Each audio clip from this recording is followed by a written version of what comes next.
ሰላም ሰላም የዩቲዩብ ተከታዮቼ እንዴት ናችሁ? እኔ ደህና ነኝ፣ እግዚአብሔር ይመስገን። ዛሬ በጣም ቁም ነገር ነው የምነግራችሁ።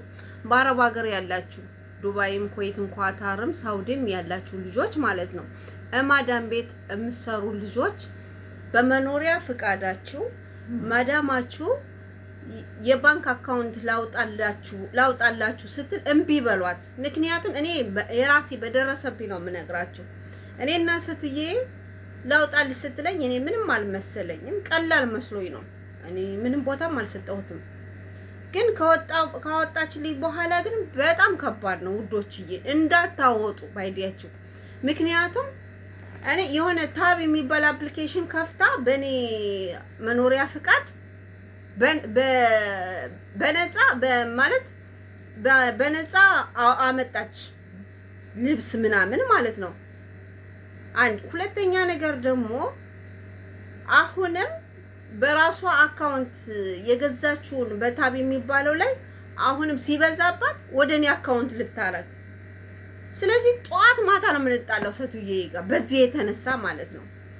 በዚህ ጉዳይ የተነሳ እና ውዶች የምልላችሁ ነው፣ ሁላችሁም በየማዳሙ ቤት ያላችሁ በጭራሽ በአይዲያችሁ የመኖሪያ በአይዲያችሁ ወይም መኖሪያ ፍቃድ፣ እኔ አይዲ የምለው በእንግሊዘኛ ስለሆነ በመኖሪያ ፍቃዳችሁ ማለት ነው በጭራሽ አካውንት እንዳትከፍቱ ማዳም ቤቱ ናችሁ በጭራሽ። ምክንያቱም በእናንተ አካውንት ባንክ አካውንት ብርም ልትበደር ትችላለች።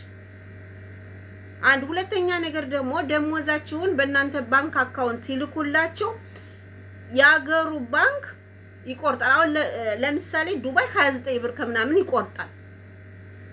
እንግዲህ የሚቆርጠው ከደሞዛችሁ ነው።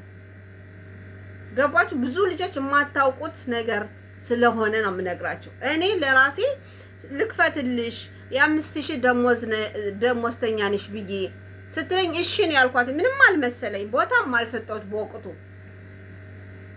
ግን እኔ አንዴ ነው ሁለቴ ደሞዜን በአካውንት ስታስገባልኝ እየቆረጠ ነው፣ ሁለቴ ቆረጠብኝ። አንድ ሁለተኛ ነገር ደግሞ እሷ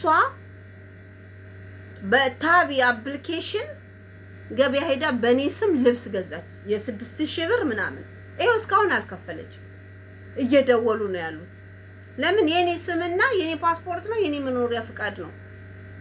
ግን ሴትዮዋ ስፖንሰሬ ናት። ገባችሁ? ስለዚህ ማዳም ቤት ያላችሁ ጭራሽ እንዳትነካኩ እንዲህ አይነት ነገር ውስጥ። አካውንት አያስፈልጋችሁም። እናንተ የምትኖርበት አሁን ለምሳሌ ዱባይ ብትኖሩ፣ ኳታር፣ ኩዌት፣ ኦማን የምትኖሩ ማዳም ቤት የዛ ያላችሁበት ሀገር የባንክ አካውንት አያስፈልጋችሁም። በቃ በጭራሽ ከሰዎቹ ጋር ትጣላላችሁ። ምክንያቱም በእናንተ ስም ብር ይበደራሉ፣ በእናንተ ስም አፕሊኬሽን እያወረዱ ገበያ ሄደው ይገዛሉ። ስለዚህ ውዶች ዛሬ እኔ ሰውዬ ጋር የምጣላበት ምክንያት ልነግራችሁ ነው። ስለዚህ እኔ ሳላውቀው ምንም ሳይመስለኝ ነው ላውጣልሽ ስትለኝ እሺ ምን ችግር አለው ብዬ ነው ያስወጣሁት። እኔ እንደዚህ ጉዳት እንዳለውም አላወኩም። ስለዚህ እናንተም እንዳትጎዱ ባንክ አካውንት የሚያስፈልጋቸው በውጭ የራሳቸው መኖሪያ ፍቃድ ያላቸው ብቻ ናቸው እንጂ ማዳም ቤት ያላችሁ የባንክ አካውንት ባላችሁበት ሀገር አያስፈልጋችሁም። በቃ ምክንያቱም በጣም ችግር ነው። አሁን እኔ ዱባይ ነው ያለሁት። ገባችሁ? ስለዚህ ትከፍላለች፣ ቀስ ቀስ እያለች ያመጣችሁን እንትን ትከፍላለች። ግን ለጊዜው ግን ትጣላላችሁ። ችግር ነው። በቃ በአጠቃላዩ ችግር ነው። ጥንቃቄ አድርጉ። ማዳም ቤት ስትሰሩ በወር ደሞዛችሁን ከሰጠቻችሁ ወደ ኢትዮጵያ ላኩት። በቃ ለቤተሰብ እዛ አካውንት ካላችሁ በአካውንታችሁ ሲሆን ዝግ ባንክ ካላችሁ ዝግ ባንክ ላኩ። በቃ ማንም አይንቀሳቀስባችሁም። ብትሄዱም ብራችሁ እንዳለ ነው። ከማንም ጋር ትጣሉም። ማንም ወሰደብኝ አትሉም። ማንንም አጠረጥሩም። ዛሬ ብሬ ጠፋ ነገ ብሬ ጠፋ ብላችሁ አታስቡም።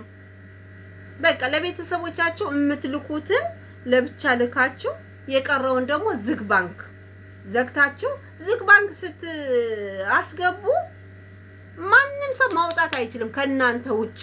እናንተ ስትጨርሱ ነው፣ ጨርሳችሁ ስትሄዱ ኮንትራታችሁን ማለት ነው። ስለዚህ ውዶችዬ ሰብስክራይብ አድርጉኝ፣ ላይክ አድርጉኝ።